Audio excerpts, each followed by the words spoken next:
Today is day 5 at Raw Refuge. Is it just me or is my skin glowing? It's really good lighting, but also today is the second day that I have been water fasting. So let me break it down for you. So Friday in my travels here, I had a breakfast burrito and then fruit. And then that night when I got here, we had a raw vegan dinner together that was like raw cucumbers, fruit, avocado, all things like that. No salt, no oil, nothing. That was Friday night. That kind of started the detox fast situation. Then Saturday, we had fruit. Sunday, I think we also had fruit. So only fruit all day. No vegetables, just fruit all day. Then if I'm remembering correctly, Monday, we had watermelon juice all day, which I love watermelon juice. I found that out when I was in Merida. That was actually pretty easy. Eating that Friday night, having the 2 days of the fruit and then the juice, it was really easy, to be honest, and I felt really good. But Tuesday was the first day of the water fast. So basically up until yesterday, I had either fruit or juice. I think maybe we did 2 days of juice. Please forgive me. All this to say, yesterday we started our water fast. That will last 3 full days. So I'm on day 2 of a water fast, meaning I have only had water all day yesterday, all day today, and all day tomorrow. And I gotta be honest, today feels hard.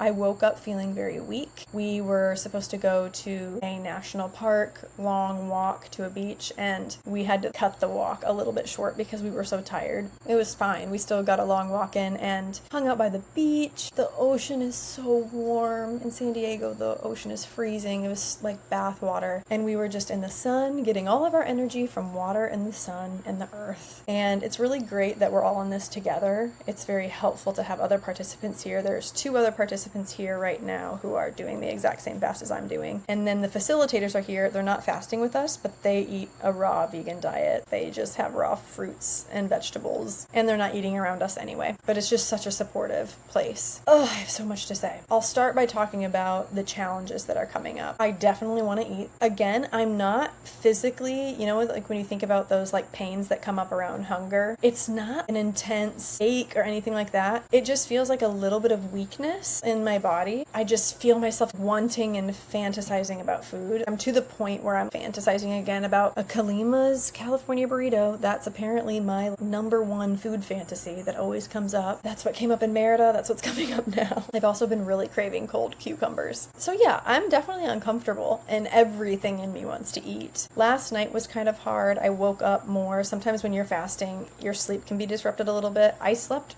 lots of hours, but I did wake up kind of in food fantasies. I was kind of noticing, and I was able to soothe and regulate through that. I really think that the nervous system regulation and capacity building that I have been doing for years in my own journey and my work with clients and all the things has made it so this feels doable, especially doing it in community. Makes it really tolerable. We'll see how I feel tomorrow. I'm a little nervous. I gotta be real. I want to break the fast so bad. I'm over it. I'm in Costa Rica. I want to eat amazing fruits. Today we were walking through the jungle and somebody was selling watermelon and pineapple, and I wanted it so bad. And then we passed some places in town that had like pizza, and there was people eating ice cream, and I was like, I want to do that.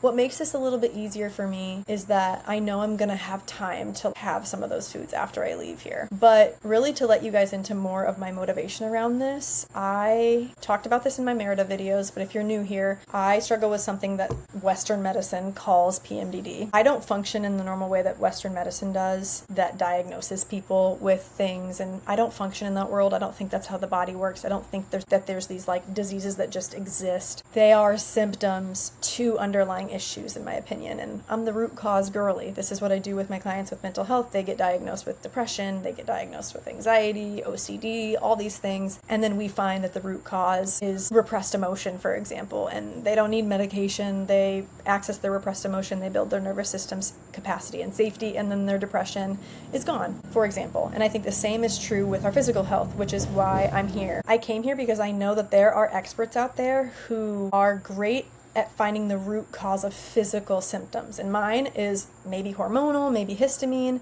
So I struggle with something Western medicine calls PMDD, premenstrual dysphoric disorder. And there's bunch of different theories on what causes it. Some people think it's a histamine intolerance. Some people think it's your body not metabolizing progesterone. But basically, in my luteal phase of every cycle, I am so fatigued. That's the short version of it. And Alam, the founder of Raw Refuge, does traditional Chinese medicine and offers sessions when you stay here. So that's been incredible to explore. And also a guy, Ben, who is staying and working here as well, he does, what is it called? Irisology. I don't know. It's where you diagnose things based on your eye, and it has been so fascinating to learn about that. And between the two of them coming together with their knowledge of these two modalities that are very root cause, very empowered perspectives about how we can use diet and fasting and food and herbs to heal, I am feeling so hopeful. And they both have protocols and things that they think that I can put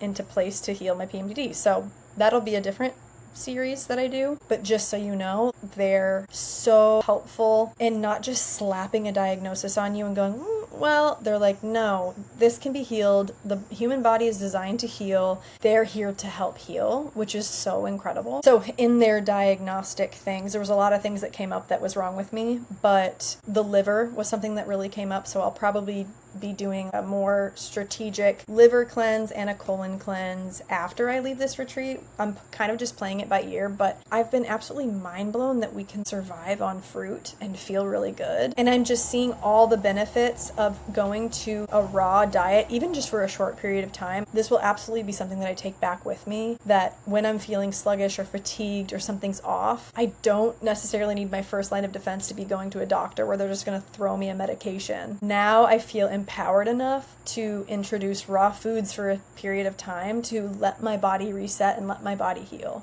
as the first line of defense. If that intrigues you at all, I'm going to put definitely Raw Refuge information and also Ben's information if you're interested in doing the irisology, the eye diagnostic thing. It's so fascinating. He is a wealth of knowledge. He will blow your mind, and he will be able to pinpoint by looking at your eye what parts of your body are struggling. Like I posted on Instagram, my first 2 days here were so restful. I was exhausted, but it felt like my nervous system was just so safe for the first time in forever. And then now that I've entered the water fast, I'm feeling a little bit more irritated because I don't have food to soothe. But overall, feeling so supported. So happy for this experience. So happy that I'm here. And honestly, I can't wait to come back here over and over in my life. I think of so many of my clients that would benefit from coming here. I'm doing my clients a disservice if I'm not looking at a holistic perspective. And while I'm an expert in the emotional, like mental health world, we have to also be looking at the physical body and our body's ability to detox. So I don't yet have a vision of what that's going to look like, but if you are watching this and you have a desire to check out Raw Refuge with me, I will deeply consider either A, coming here with my clients one-on-one or hosting retreats here. And so if you have any interest in coming to Raw Refuge and having this experience in the Costa Rican jungle, comment. I'm going to keep track of anyone who's interested. Comment or DM me. And I want to make this feel as accessible to people as possible because I think it's going to change people's lives. It's changing my life and I'm not even complete yet. So I will come update you more soon, but thank you for watching my journey.